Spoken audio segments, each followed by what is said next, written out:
Capacitor discuss कर रहे थे जिसमें आपके पास था पैरेलल प्लेट कैपेसिटर। इस पैरेलल प्लेट कैपेसिटर का कॉन्सेप्ट ये था, आपको सिखाया गया था कि दो पैरेलल प्लेट्स, दो मेटालिक पैरेलल प्लेट्स एक दूसरे के आमने सामने रख देंगे, एक दूसरे के आमने सामने इस तरह से रखेंगे। इनके प्लेट्स के बीच का सेपरेशन होगा d और इस प्लेट का एरिया मान लो a है। इस प्लेट पे जितना पॉजिटिव चार्ज मौजूद है इस प्लेट पे उतना ही नेगेटिव चार्ज है, मान लो प्लस q और माइनस q है, और ये अर्थिंग भी है, अर्थ के साथ कनेक्टेड। इस अरेंजमेंट को कैपेसिटर हम लोग कहते हैं। और इस कैपेसिटर का कैपेसिटेंस हम लोग लास्ट डे निकाले थे, पूरा डिराइव कर दिए थे। तो that capacitance comes to be epsilon naught a by d। Clear है? इसमें आपका जो वैल्यू एग्जिस्ट करता है epsilon naught, that stands for 8.85 into 10 to the power -12, और a हो गया area of the plate, area of plate, and d is separation between plates, d is separation between plates। तो यहां तक हम लोग डिस्कस करके रखते हैं। अभी देखो, एक बहुत इंपॉर्टेंट कंफ्यूजन हो सकता है स्टूडेंट्स के दिमाग में आ जाए कि सर प्लेट कैसा होगा। देखिए भाई, प्लेट का कोई भी शेप हो सकता है। कुछ अब पॉइंट्स आप समझिए। मान लीजिए जैसे हम आपको बोल दें, सपोज एक एग्जांपल हम आपको ऐसे दे दें कि देखो जी, मेरे पास एक सर्कुलर प्लेट है और उसी के सामने में एक सर्कुलर डिस्क है। मतलब दो सर्कुलर डिस्क है इन दिस वे, दो सर्कुलर डिस्क है इस तरह से आमने सामने में रखा है। इनके बीच का डिस्टेंस है d और इस सर्कुलर डिस्क का रेडियस है स्मॉल r। मान लो स्मॉल r आपको बता दे 2 सेंटीमीटर, d आपको बता दे 5 सेंटीमीटर, और तुमसे बोला गया कि चलो भाई ये मेटालिक डिस्क है, इसको लेकर अब इसका कैपेसिटेंस बताओ, फाइंड कैपेसिटेंस। तो भाई कुछ नया चीज थोड़ी ना हो गया। पैरेलल प्लेट है, यहाँ पैरेलल डिस्क है, तो अगर डिस्क है तो डिस्क का एरिया ले लो, बात खत्म। डिस्क का एरिया कितना लेगा? हाँ, तो कैपेसिटेंस हो गया एप्सिलॉन नॉट, एरिया की जगह पे pi r square by distance d। Epsilon naught का वैल्यू हो गया हम लोग का 8.85 into 10 to the power -12। पाई आप जानते ही हैं 3.14। रेडियस को SI में लिखना, तो 2 सेंटीमीटर है तो 2 into 10 to the power -2 का स्क्वायर, और नीचे सेपरेशन है वो भी मीटर में लिखना, तो 5 into 10 to the power -2। सब सॉल्व कर दो, जाएगा भाई आंसर। क्या सही है? अब देख, और भी थोड़ा एक टिपिकल फेस समझता है। अगर आमने सामने के प्लेट का एरिया अलग अलग हुआ, if two plates have different area, मान लो जैसे हम तुमको दिखा रहे हैं, सपोज ये ऐसा है, ये ऐसा प्लेट है, ये ऐसे जुड़ा है, और एक इसमें सामने में एक सर्कुलर है। अब जब ऐसा सिचुएशन आ जाए तो हम लोग करेंगे क्या? अगर जब ऐसा सिचुएशन आ जाए तो करेंगे क्या? सपोज कर इसका एरिया A1 है और इसका एरिया A2 है।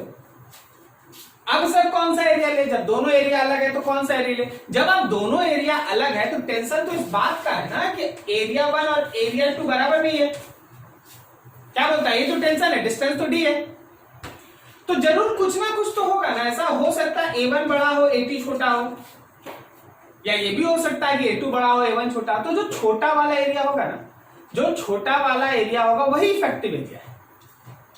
ठीक है, जो छोटा वाला एरिया है वही इफेक्टिव एरिया है। So smaller area is effective, smaller area effective है। तो अभी आप कैपेसिटेंस लेंगे epsilon naught A2 by d। Is this clear? क्या ये समझ में आया कि अगर दोनों एरिया में डिफरेंस होगा तो जो एरिया छोटा होगा वही हम लोग को कैपेसिटेंस के कैलकुलेशन में लेके चलना है। क्या ये क्लियर हुआ सबको? ठीक है, अब सुनो, पैरेलल प्लेट कैपेसिटर को हमेशा बुक में देखेगा ना तो ऐसे दिखाया रहेगा, ऐसा रहेगा, इसको कहते हैं पैरेलल प्लेट कैपेसिटर। इस तरह से शो रहेगा, क्लियर? ऐसे फिगर बना रहेगा। चलो नोट करो यहां तक, फिर आगे बढ़ते हैं।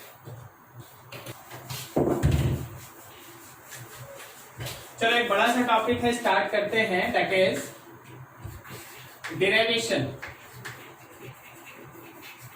Derivation for capacitance of spherical capacitor.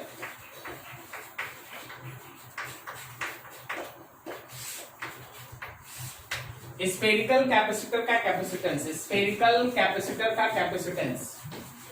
एक चीज ध्यान रखना, सबको बहुत अच्छे से दिमाग में रखना, अलग अलग मेटेलिक कंडक्टर का जैसा शेप आप चूज करेंगे टू फॉर्म कैपेसिटर, कैपेसिटर का नाम उसी के बेसिस पे रखा जाएगा।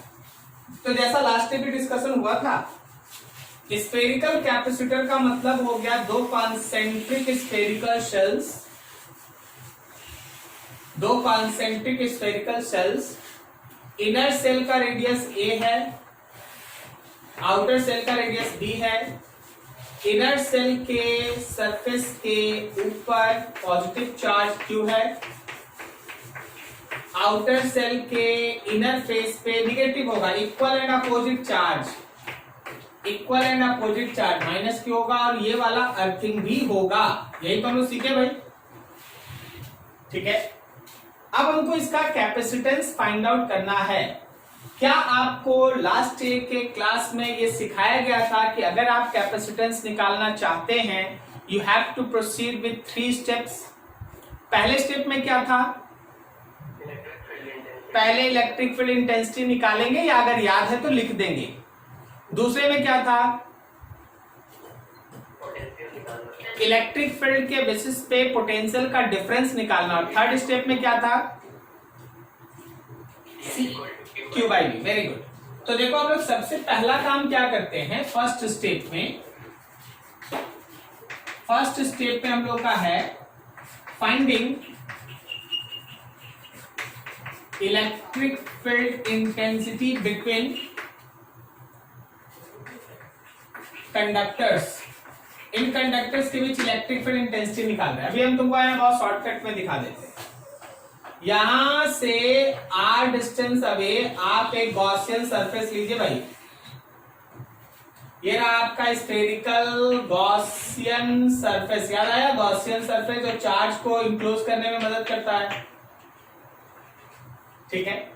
अभी अगर तुम इसमें अप्लाई करो गॉसेस थ्योरम, तो क्या हम लोग लिख सकते हैं ऐसे, E dot d s is equals to q enclose by epsilon naught. याद आया?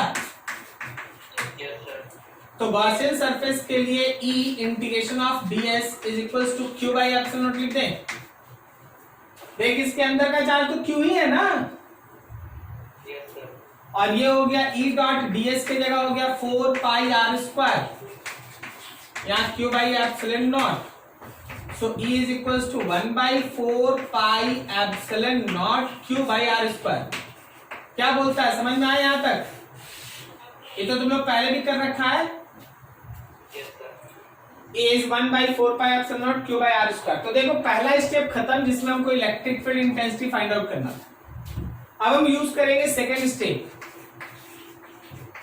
सेकेंड स्टेप देखिए स्कूल में आएगा ना, तो आपको ऐसे सेकंड स्टेप फर्स्ट स्टेप नहीं लिखना, बस ये काम करते जाना। हमको तो समझाना है कि हाँ आपको यूज कैसे करना है, इसलिए हम लिखते हैं। सेकंड स्टेप में हम लोग को क्या करना है, finding potential difference, finding potential difference between plates, between conductors, conductors के बीच का पोटेंशियल डिफरेंस निकालना है। और उसके लिए आपको ये भी बता दिया गया है कि क्या यूज करना है, तो dv is equals to minus E dot d r. Correct है?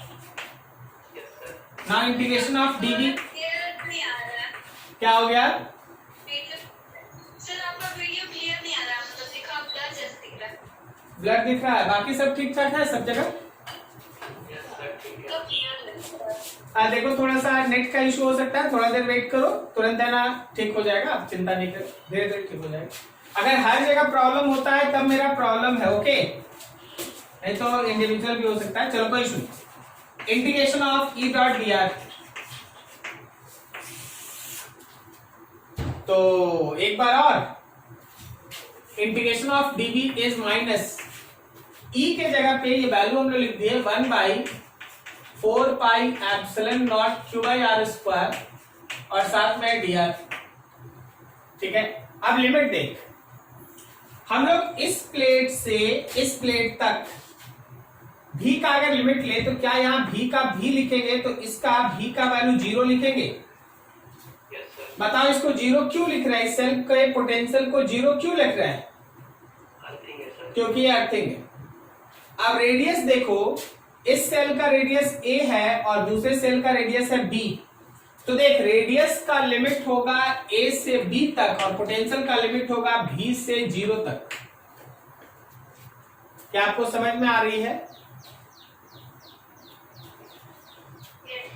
तो db का इंटीग्रेशन हो गया v से 0 -1/4πε0 और q बाहर इंटीग्रेशन 1/r² dr a से b तक।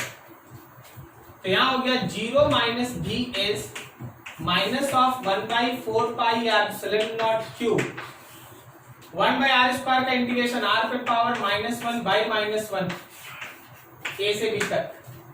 ये माइनस और minus cancel, then b is equals to 1/4πε0 q r पे पावर -1 मतलब b पे पावर -1 माइनस a पे पावर -1 और नीचे का ये -1। ये माइनस हटाएंगे तो ये इधर आ गया, then b is equals to 1/4πε0 q 1/a - 1/b। a पहले कर दिए, b बाद। तो पोटेंशियल हो गया 1/4πε0 q, नीचे में a भी लिख दिए, यहाँ b - a हो गया, रहने दो ऐसे। ये भी आ गया जी, सेकंड स्टेप का काम हो गया आपका, सेकंड स्टेप का काम आपका हो गया। चलिए जी रवि बाबू बताइए, तीसरे स्टेप में क्या करते थे आप लोग? हाँ, तो हम सबको ध्यान से जो आपको लास्ट में लिखा दिया गया था थर्ड स्टेप पे हम लोग क्या करते हैं कि सीधा पढ़े हैं कि C इक्वल्स टू होता है Q/V, कैपेसिटेंस निकालना है, then C will be equals to Q और V के जगह पे ये पूरा डाटा 1/4πε0 Q B - a/AB। अब जरा गौर कर लो यार, Q कैंसिल, 4πε0 AB ऊपर, then capacitance is 4πε0 AB by B - a। This is the capacitance of spherical capacitor. This is the capacitance of spherical capacitor. कोई भी spherical capacitor जो दो स्फीयर से बना है, अगर इनर स्फेरिकल शेल का रेडियस a और आउटर स्फेरिकल शेल का रेडियस b है तो उसका कैपेसिटेंस होगा 4πε0 AB by B - a, AB by B - a। ठीक है, नोट करो यहां तक।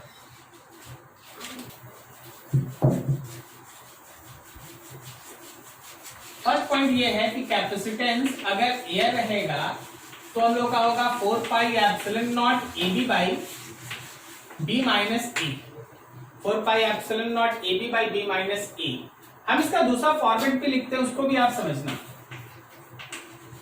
क्या हम लोग इसको 4πε0 B - a by AB लिख सकते हैं?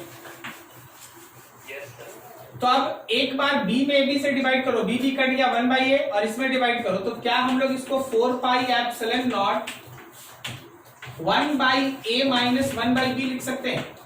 तो ध्यान रखना कि स्फेरिकल कैपेसिटर का कैपेसिटेंस बहुत बार आपके लिए ऐसे काम में आएगा। Capacitance is 4πε0 1/a - 1/b, 1/a - 1/b, ये कैपेसिटेंस होगा। अब थोड़ा और आगे, एक बहुत इंपॉर्टेंट कॉन्सेप्ट है सिंगल स्फेरिकल कंडक्टर। एक अकेला स्फेरिकल कंडक्टर ले लो, वो भी is also acts like spherical conductor, spherical capacitor. Actually spherical capacitor क्या लिखा हुआ है इसका मतलब? आप तो बोल रहे हैं कि कैपेसिटर हमेशा बोलता है जिसमें दो प्लेट हो, दो कंडक्टर हो, तो एक सिंगल स्फेरिकल कंडक्टर कैपेसिटर कैसे, सुनना, एक सिंगल स्फेरिकल कंडक्टर भी कैपेसिटर है, बस उसका दूसरा प्लेट इंफिनिटी पे होता है, उसका दूसरा प्लेट इंफिनिटी पे होता है। In single spherical conductor is also acts like spherical capacitor having second plate at infinity. उसका जो दूसरा प्लेट है वो इंफिनिटी पे है। मतलब सर बताइए, देख उसका सामने वाला स्फेरिकल सेल का रेडियस ए है, मतलब ये वाले का रेडियस आर है और दूसरा इंफिनिटी पे है, तो दूसरा अगर इंफिनिटी पे है तो बी टेंड्स टू इंफिनिटी, क्या बोलता है, समझा। अब क्या करो, यहां पे वैल्यू पुट करो, then capacitance is 4 pi epsilon naught 1 by r minus 1 by infinity, and 1 by infinity tends to 0, so it is 4 pi epsilon naught r। याद आया कि लास्ट यही हम लोग डिराइव किए थे, याद आया कि हम लोग लास्ट यही डिराइव किए थे। तो एक सिंगल स्फेरिकल कंडक्टर भी कैपेसिटर है, बस उसका दूसरा प्लेट इंफिनिटी पे। एक सिंगल स्फेरिकल कंडक्टर भी कैपेसिटर है, लेकिन उसका दूसरा प्लेट इंफिनिटी पे, second plate is at infinity, और कैपेसिटेंस है 4 पाई एप्सिलॉन नॉट आर। अब आगे एक लाइन और, मान लो जैसे यहाँ पे जो स्फेरिकल सेल्स है उसके बीच में कोई दूसरा मीडियम मौजूद है, कोई दूसरा मीडियम मौजूद है, सपोज साइड के बाद food, if any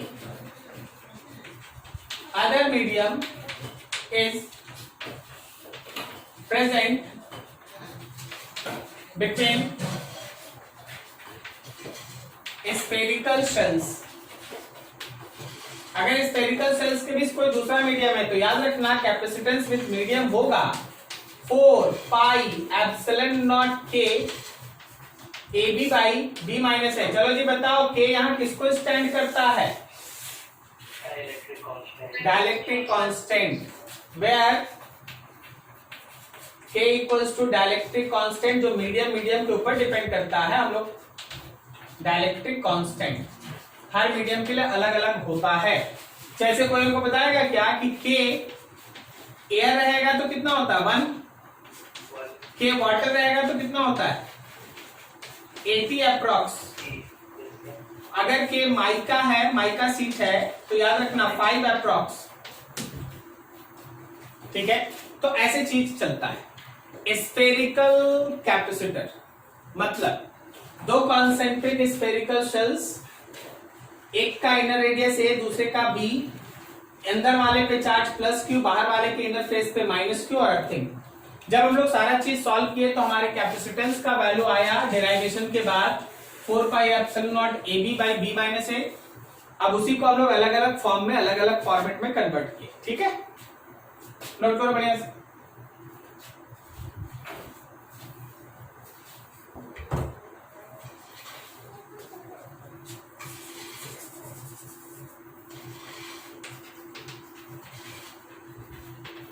cylindrical capacitor, cylindrical capacitor पहले तो फिगर अच्छे से देखो। ये तुम्हारे पास एक बड़ा सा सिलिंड्रिकल कंडक्टर, इसी सिलिंड्रिकल कंडक्टर के अंदर भी कोएक्सियली एक और सिलिंड्रिकल कंडक्टर। ये दोनों सिलिंड्रिकल कंडक्टर का कॉमन एक्सिस। अंदर वाले सिलिंड्रिकल कंडक्टर का रेडियस a, बाहर वाले सिलिंड्रिकल कंडक्टर का रेडियस b। अंदर वाले सिलिंड्रिकल कंडक्टर के फेस के ऊपर ऐसे पॉजिटिव चार्ज, अंदर वाले सिलिंड्रिकल कंडक्टर के फेस के ऊपर ऐसे पॉजिटिव चार्ज, और बाहर वाले सिलिंड्रिकल कंडक्टर के फेस के ऊपर ऐसे negative charge. And this is connected with earth also, ये अर्थिंग भी। मान लो इसका लेंथ है, ठीक है। अब जरा सोचना और समझना, यहाँ पे चार्ज है क्यू। अभी जरा ऐसे समझना, कि हम लोग सबसे पहले क्या करेंगे। सबसे पहला काम होता है हम लोगों का, फर्स्ट स्टेप होता है finding electric field intensity between cylindrical conductors. और इन सब में हम लोग चाहेंगे ना तो गॉसिप थ्योरम लगाएंगे। ओके, गॉसिप थ्योरम ही से इसको हम लोग प्रूव करके निकालते हैं। तभी देखो, जैसे उसके लिए क्या करते हैं ना, यहां से आर रेडियस का एक सिलिंड्रिकल गॉसियन सरफेस मान लो, यहां से आर रेडियस का एक सिलिंड्रिकल गॉसियन सरफेस मान लीजिए। This is your cylindrical Gaussian surface, ये तुम्हारा सिलिंड्रिकल गॉसियन सरफेस। अब इस पे लगाओ Gaussian theorem.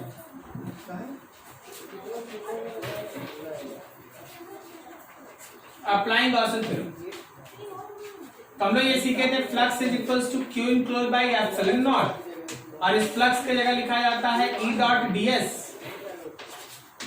Is q enclose by epsilon naught. अब चलो जी दिमाग दौड़ाओ, सोच के बताना। सिलेंडर में आप पहले से काम करके रखे, सिलेंडर में अगर ई डॉट डीएस को क्लोज सरफेस पे करना पड़े तो कैसे करते हैं इसको?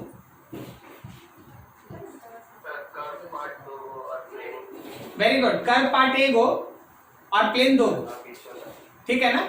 एक बार कर्व सरफेस पे इंटीग्रेशन मान लेंगे एरिया का, और दो बार है ना प्लेन सरफेस पे इंटीग्रेशन और डॉट प्रोडक्ट ले लेंगे। मतलब आप एक बार ई डॉट डीएस लगाइएगा एक प्लेन सरफेस पे, फिर आप ई डॉट डीएस लगाइएगा दूसरे प्लेन सरफेस पे, और फिर आप ई डॉट डीएस लगाइएगा कर्व सरफेस पे, और सब जाके राइट हैंड साइड में होगा Q enclose by epsilon naught के बराबर। अब यहां डॉट का मतलब तो डॉट प्रोडक्ट है ना, तो चलो भाई तीनों जगह डायरेक्शन बनाते हैं। पॉजिटिव चार्ज है, रिमेंबर दैट पॉजिटिव चार्ज है, तो देख ऊपर वाले प्लेन सरफेस का एरिया ऊपर, इलेक्ट्रिक फील्ड राइट, बीच का एंगल 90, डॉट प्रोडक्ट 0। नीचे वाले का एरिया वेक्टर नीचे, इलेक्ट्रिक फील्ड राइट, बीच का एंगल 90, फिर से डॉट प्रोडक्ट 0। और कर्व फेस पे जो डायरेक्शन इलेक्ट्रिक फील्ड का वही डायरेक्शन एरिया वेक्टर का। सो रिमेंबर दिस कि ये जो डॉट प्रोडक्ट है उसमें इलेक्ट्रिक फील्ड और एरिया वेक्टर, ये जो डॉट प्रोडक्ट है उसमें इलेक्ट्रिक फील्ड और एरिया वेक्टर के बीच का एंगल 90 है, सो डॉट प्रोडक्ट इज 0 0। और तीसरा ई डॉट डीएस में ई और ए दोनों एक डायरेक्शन में है, तो ई को बाहर ले लो और इंटीग्रेशन करो डीएस का, राइट हैंड साइड में Q by epsilon not.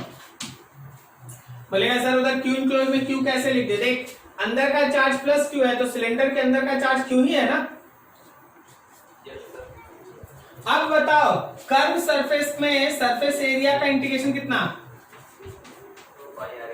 Cylinder का curve surface area 2 pi r into h and this is q by epsilon naught. So your E becomes 1 by 2 pi epsilon naught q by L and r, q by L and r। ये रहा electric field between plates. चलो जी पहला काम हुआ, first step में electric field intensity निकालना था, निकाल लिए। अब आ जाए सेकेंड स्टेप। सेकेंड स्टेप में finding potential difference between conductors के बीच का पोटेंशियल डिफरेंस, कंडक्टर्स के बीच का पोटेंशियल डिफरेंस। अब देखो उसके लिए यूज करना है dv is equal to integration E dot d r, integration of dv is minus integration, minus भूल गए यहां पर, माइनस e के जगह पे है मेरा 1 by 2 pi epsilon naught q by l r, q by l into 1 by r, साथ में dr। चलो जी लिमिट इतना पढ़ चुका है, एक बार अपने से बताओ लिमिट। ई का लिमिट कहां से कहां तक? E से 0 और रेडियस का लिमिट कहां से कहां तक? A से B। तो लेफ्ट हैंड साइड में dv का इंटीग्रेशन हो गया b से 0, यहाँ पे कांस्टेंट है 1/2 pi epsilon naught q by l, integration करना है 1/r dr का a से लेके b तक। सो लेफ्ट हैंड साइड में हो गया हम लोगों का 0 माइनस b, यहाँ minus 1/2 pi epsilon naught q by l, 1/r का इंटीग्रेशन ln r a से b तक। ये दोनों माइनस कैंसिल, तो b आ गया 1/2 pi epsilon naught q by l। क्या यहाँ लिखते हैं एक बार में ln b बाई a। तो ये रहा मेरा पोटेंशियल का डिफरेंस कंडक्टर, या ऐसा सोचो सिलेंड्रिकल कंडक्टर्स के बीच का। अब आता है थर्ड स्टेप का बारी। So capacitance C is Q by V। So capacitance C is Q, V के जगह पे 1/2 pi epsilon naught Q by L ln B by A। देख Q Q cancel, then capacitance is 2 pi epsilon naught L divided by ln B by A। क्या सही है? तो फिर से देखो हम तीसरा डेरिवेशन आपके सामने कर रहे हैं, पिछले दिन एक किए थे, आज दो। हर डेरिवेशन का कॉन्सेप्ट एक ही है, मैथमेटिक्स अलग अलग होता है।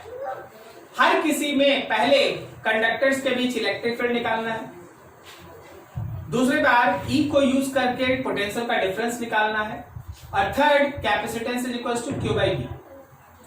तीनों डेरिवेशन एक एक करके किया गया, इसी फॉर्मेट पे किया गया। हर बार कैलकुलेशन का प्रोसेस अलग है, बट जो 3 स्टेप यूज होगा वो हमेशा सेम। ठीक है, नोट करो अच्छे से, फिर उस एक दो चीजें उसमें बता देंगे बढ़िया से, फिगर वगैरह बना के अच्छे से। अभी देखो सबसे पहले कि जो हम लोग का कैपेसिटेंस आया है वो है 2 पाई epsilon not L by ln B by. अगर आप कैपेसिटेंस पर यूनिट लेंथ निकालें,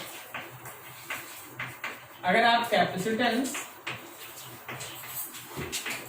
पर यूनिट लेंथ निकालें तो एक्चुअली आप C बाई L निकालें, और C by L is 2 pi epsilon not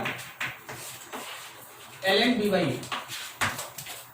capacitance per unit length 2 pi epsilon ln B by A।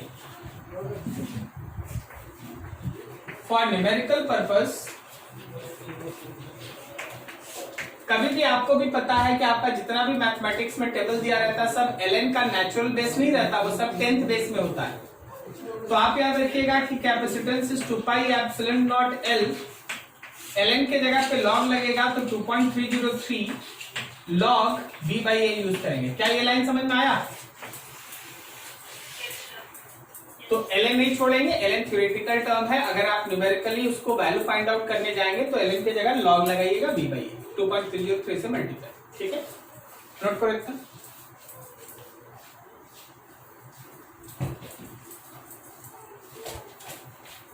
देखना question ये है कि तुम्हारे पास इस तरह का दो सर्कुलर डिस्क है, दोनों सर्कुलर डिस्क का रेडियस दिया है, रेडियस दिया है सपोज इसका 1 सेंटीमीटर, इसका भी रेडियस है 1 सेंटीमीटर, और इनके बीच का गैप भी है 1 सेंटीमीटर। बोला गया इन दोनों को किसी एक बैटरी से हम लोग जोड़ दिए हैं, बैटरी है 10 वोल्ट का। तुमसे बोला गया find charge on plates of capacitor. आपको इन कैपेसिटर के प्लेट्स के ऊपर चार्ज निकालना है। तो देखो जी एक्चुअली होता क्या है कि चार्ज का फॉर्मूला पढ़े ना, C by B, sorry CV, C into V, यही पढ़े ना? Yes sir. अभी देखो C का वैल्यू तो ऑलरेडी तुम देख चुका ना, यहाँ कौन सा फॉर्मूला लगाएगा? ये सिस्टम देख के कौन सा फॉर्मूला लगाएगा? पैरेलल प्लेट वाला epsilon naught A by D लगाएंगे। अब यहाँ पे Q एप्सिलॉन नॉट, एरिया में पाई r स्क्वायर और नीचे D, आगे B सबका डाटा है, सबके डाटा को ऐसा यूनिट में पुट करके सॉल्व कर लेना, जो आएगा वही आंसर। क्या सही है? क्लियर, समझ में आ रहा है? ठीक है, तो ऐसा बहुत सारा छोटा छोटा क्वेश्चन आपको मिल जाएगा, आप कर लीजिएगा। जो डाउट होगा नेक्स्ट डे देख लेंगे। अभी हम लोग के पास थोड़ा समय है, तो हम लोग एक छोटा सा टॉपिक और है, उसको हम लोग डिस्कस कर लेते, उसको हम लोग समझ लेते। ठीक है, कभी भी जब आप कैपेसिटर को चार्ज करते हैं, मान लीजिए आप कैपेसिटर को चार्ज करते हैं, तो चार्ज करने का मतलब है कि प्लेट्स को पॉजिटिव पॉजिटिव पॉजिटिव देते जाना। अब सोचो कि जब शुरुआत में प्लेट न्यूट्रल था तो उसको प्लस देना आसान था, लेकिन जैसे जैसे उसके ऊपर प्लस बढ़ते जाएगा उसको प्लस देना डिफिकल्ट होगा। तो अगर कोई बैटरी उसको प्लस दे रहा है तो बैटरी को काम करना पड़ेगा। जो भी बैटरी वर्क करता है कैपेसिटर को चार्ज करने में, उसके वर्क का एक हिस्सा कैपेसिटर के अंदर in the form of electric field as a potential energy store हो जाता है। जो भी बैटरी वर्क करता है किसी कैपेसिटर को चार्ज करने में, उस वर्क का कुछ हिस्सा, बैटरी के किए गए वर्क का कुछ हिस्सा कैपेसिटर के प्लेट्स के बीच in the form of electric field as a potential energy store होता है। हम लोग उसी एनर्जी का वैल्यू डिराइव करके निकालने जा रहे हैं।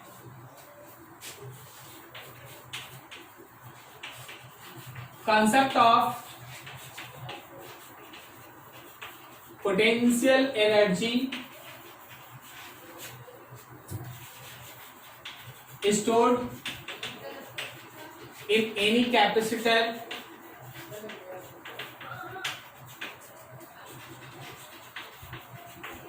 when it is charged.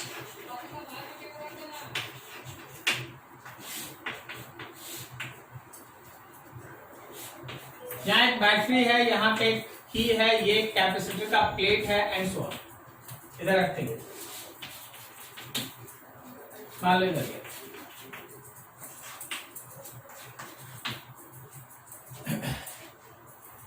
Eight t equals to 0 capacitor पे चार्ज था 0। Let key is closed just at t equals to 0। t equals to 0 time पे मान लो की को क्लोज किया गया। जब आप इस की को क्लोज करेंगे तो बैटरी चार्ज सप्लाई करना स्टार्ट करेगा। तो अगला इंस्टेंट आप समझें कि आप t equals to t time पे बात करें, चार्ज बढ़ के हो गया Q। मान ले भाई इस प्लेट पे प्लस हो गया, इस प्लेट पे माइनस हो गया, इस पे हो गया प्लस क्यू, इस पे हो गया माइनस क्यू। अब अपने से सोच, जब ऑलरेडी ये प्लस हो गया है तो ये थोड़ी ना चाहेगा कि और प्लस आए, लेकिन बैटरी का काम है उसको और चार्ज देना। तो थोड़ी देर के बाद मतलब T plus D T time में चार्ज बढ़ के हो गया क्यू प्लस डी क्यू। इसका मतलब ये है कि बैटरी सप्लाई किया डी क्यू, पहले क्यू था अभी क्यू प्लस डी क्यू, तो बैटरी सप्लाई किया डी क्यू। तो उसको सप्लाई करने में in small time dt further charge dq is supplied by cell. So work done by cell,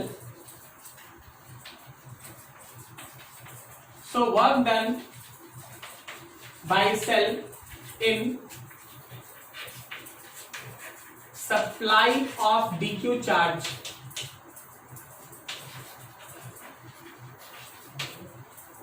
and that particular small work will be equals to potential of capacitor into charge।